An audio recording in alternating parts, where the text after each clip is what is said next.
Vadodara circuit house ખાતે વડોદરા મહાનગર ભાજપ દ્વારા સરદાર પટેલ જન્મજયંતિ નિમિત્તે પદયાત્રા સંદર્ભમાં પત્રકાર પરિષદનું આયોજન કરવામાં આવ્યું હતું, જેમાં વડોદરાના સાંસદ, વડોદરા ભાજપ શહેર અધ્યક્ષ, સયાજીગંજ વિધાનસભાના ધારાસભ્ય સહિતના મહાનુભાવો ઉપસ્થિત રહ્યા હતા.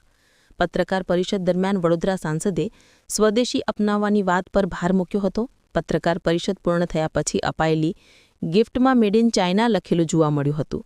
દેશના વડાપ્રધાન જ્યારે સ્વદેશી અપનાવવાની વાત કરતા હોય તેવામાં અપાયેલી ગિફ્ટમાં જો મેડ ઇન ચાઇના લખેલું હોય તો ચર્ચાનો વિષય બને છે.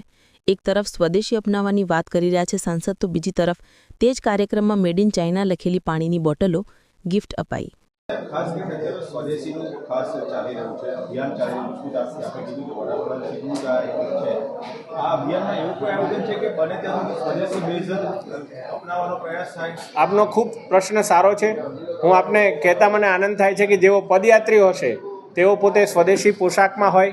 ગાંધીનો જે બગલથેલો છે એ બગલથેલો પણ એમની સાથે હોય. કીટમાં પણ વધારેમાં વધારે વસ્તુઓ સ્વદેશી મળે અને જે પદયાત્રાની અંદર જે પ્લેકાર્ડ્સ, જે કાર્યક્રમો છે એ પણ સ્વદેશીને અનુરૂપ થાય એ માટેની યોજના એ કેન્દ્ર અને રાજ્ય સરકાર દ્વારા બનાવવામાં આવી છે.